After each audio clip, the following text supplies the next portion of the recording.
Kehadiran Dul Musrid bersama Sadri Lingga disambut oleh Ketua Tim Penjaringan Bakal Kepala Daerah Nasrul Sufi bersama pengurus lainnya.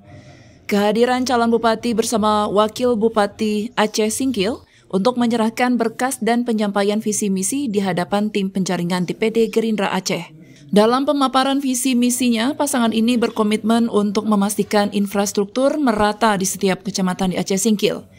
Dengan visi Aceh Singkil cerdas, sehat, dan sejahtera. Pasangan ini bertekad meningkatkan derajat pelayanan kesehatan dan menyediakan layanan publik yang berkualitas dan terjangkau. Dalam sektor ekonomi, Dul Musrid dan Sadri Lingga berencana mengentaskan kemiskinan melalui pengembangan pertanian, perkebunan, dan pariwisata. Mereka juga berjanji akan memaksimalkan peran UMKM untuk meningkatkan kesejahteraan masyarakat Aceh Singkil.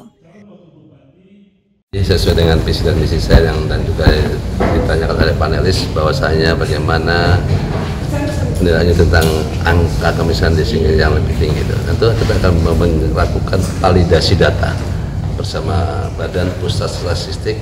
Sesungguhnya real berapa sih jumlah angka kemiskinan di Singkil itu, kenapa harus tinggi? Nah, karena kalau kita ini pejabat daerah tahu persis dari 11 kecamatan 116 desa dan 16 kabupaten, kita tahu persis daerah mana yang masih disandang kategori miskin.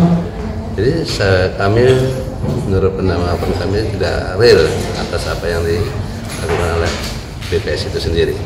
Nah, kalau ditanya bagaimana tentang angka ini supaya agak berkurang, tentu berdasarkan sumber APBD Singkil yang mampu kita berikan, kita akan memberikan pola kerja terhadap mereka yang miskin, kita berikan kerja melalui dari UMKM, sehingga ke depan angka kemiskinan itu akan menurun secara sendirinya. Itu mungkin ya. Mereka juga akan fokus pada peningkatan sumber daya manusia dan hilirisasi pertanian untuk kemajuan daerah, termasuk pembangunan pabrik kelapa sawit.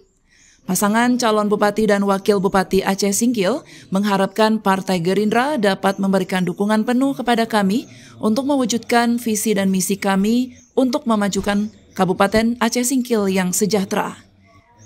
Dari Banda Aceh, Tim Liputan Aceh TV melaporkan.